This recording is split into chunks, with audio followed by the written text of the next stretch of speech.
Nah, kali ini kita akan mempelajari bagaimana cara menggunakan sifat notasi sigma yang perlu kita ketahui. Yang pertama di sini adalah sifat notasi sigma kalau dia penjumlahan ya.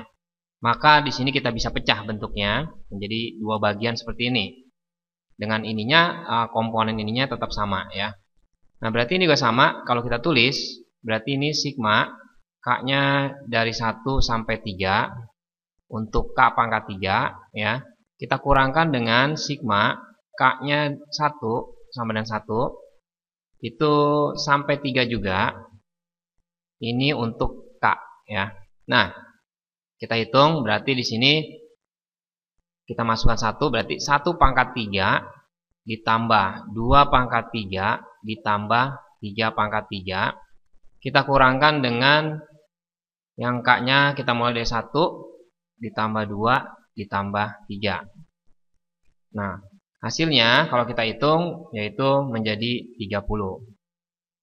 Selanjutnya untuk sifat yang kedua, apabila di sini C ya, C ini adalah konstanta gitu ya. Seperti soal ini angkanya angka 5. Di sini angka konstanta ini bisa taruh di depan penulisannya.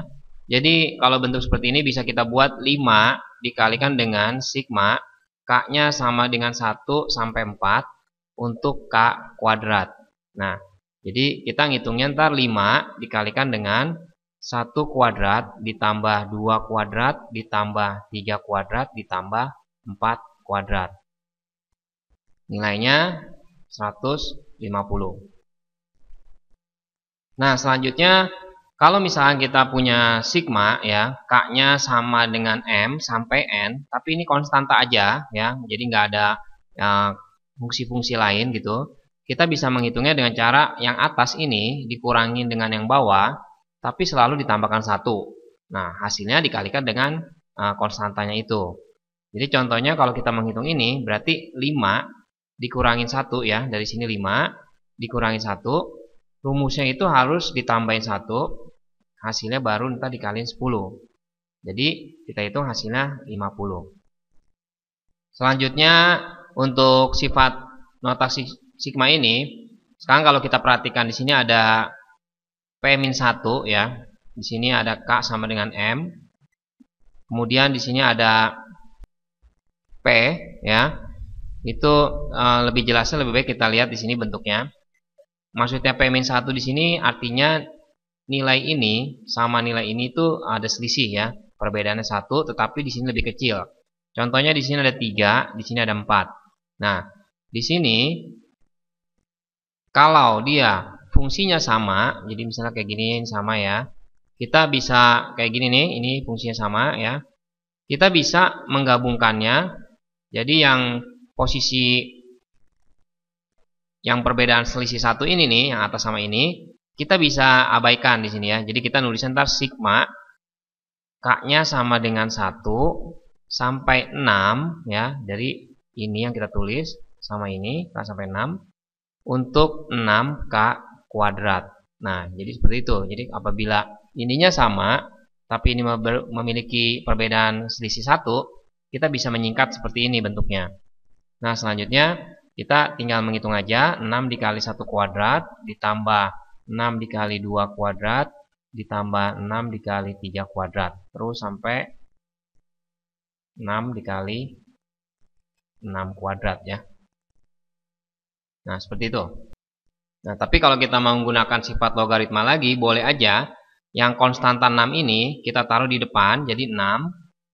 Ininya K-nya sama dengan 1 sampai 6, ininya K kuadrat ya. Ini boleh aja. Nah, selanjutnya sifat yang keenam ya, dimana di sini jumlah dari K-nya dimulai dari 3 sampai 2. Nah, berarti di sini posisi yang atas ini lebih kecil daripada yang ini ya. Nah, kalau ketemu ke soal kayak gitu, berarti nilainya udah pasti dia 0 karena kita nggak bisa menghitungnya. Untuk sifat yang terakhir di sini kita ada bentuk kuadrat ya. Jadi bentuk kuadrat ini sebenarnya kita bisa jabarkan. Dan berarti kita tulis ini ya, misalnya kita keluarkan 4, ini sigma, ini K-nya sama 1, K-nya K kuadrat min 10K plus 25 ya. Dan kita bisa mengerjakannya itu dengan sifat-sifat yang sebelumnya. ya. Nah, sesuai dengan sifat-sifat sebelumnya, yang pertama, ini kalau dia penjumlahan atau pengurangan, kita bisa menjabarkannya. Jadi sebenarnya sifat yang ketujuh ini sebenarnya gabungan dari sifat-sifat sebelumnya. Jadi kita bisa menulis sigma K-nya dari 1 sampai 4. Untuk K-nya K kuadrat ya, kita bisa pecah menjadi minus ya. Sigma ini K-nya sama dengan 1 sampai 4 untuk 10K. Ya. 10K ini kan konstanta. Kita bisa menulisnya di depan. Di sini 10, ininya K. Bisa juga seperti itu. Ditambah dengan sigma ininya K sama dengan 1 sampai 4 untuk 25 ya. Nah, selanjutnya kita tinggal ngitung aja 1 kuadrat ditambah 2 kuadrat tambah 3 kuadrat ditambah 4 kuadrat. Entah nilainya kita kurangkan dengan ini. K-nya dimulai dari 1 ditambah 2 ditambah 3 ditambah 4 tapi dikalikan 10 ditambah dengan untuk yang bentuk ini berarti caranya 4 dikurangi dengan 1 ya, 4 atas dikurangi yang bawah ditambah 1 rumusnya ya, dikalikan dengan konstantanya 25 ya. Nah, kalau kita hitung hasilnya adalah 30.